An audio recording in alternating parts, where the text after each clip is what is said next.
Батылдық. Бір сағат өтті. Жаттауды оқыған оқушылардың гуілінен сыныптағы ауа бір түрлі ұйқы келтіреді.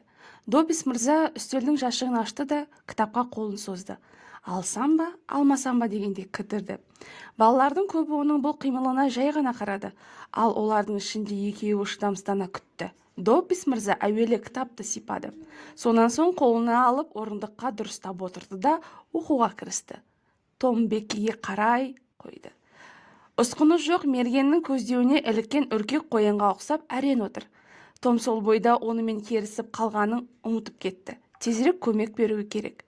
Жағдайдың қиындығы сол, бір нәрсені ойлап табатын уақыт жоқ. Тамаша, керемет ой келді. Ол жүгіріп барып кітапты алып есіктен шығып кетеді. Бірақ сәл-пәл ойланып қалды және оңтайлы сәт өтіп кетті. Мұғалім кітапты ашып үлгерді. Сәл ертерек қимылдап сол сәтті ұтымды пайдаланса ғой. Үнсіз сәл үзіліс. Сол сәл үзілістің ұзақтығы сондай, тіпті онға дейін санап үлгерге болады. Мұғалім ашуға булығып ақырып, кім мына кітапты жыртқан деп сұрады. Бір дыбыс жоқ. Жүреуіштің түсіп кеткенді естуге болады.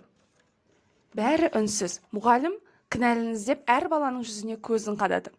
Бенджамин Роджерс, сен бе кітапты жыртқан? Жоқ, ол емес. Тағы тыныштық. Джозер Гарпер, сен бе? Жоқ, ол да емес. Мұғалім балалардың қатарын қарап болып қыздар жаққа бұрылды. Эмили Лоуренс, қыз басын шайқады. Грейси Миллер, ол да солай. Ендігі кезек Бекки Тэтчер. Томның қол аяғы бірдей дірілдеп кетті. Жағдай өте қиын еді. Дәл осы сәтте Томның басына найзағайдай жарқ етіп бір ой келе қалды. Ол орнынан атып тұрып, мұны жасаған мен деп айғайлай жіберді. Том 1 минуттай тұрды да шашылып қалған ойларын жинап, жазаны қабылдау үшін алға шықты. Беккиді көзіндегі таңдану алғыс оған берген марапаттай еді. Енді балалар, Доббис мырза Томды қалай жазалар еді? Болжап көр.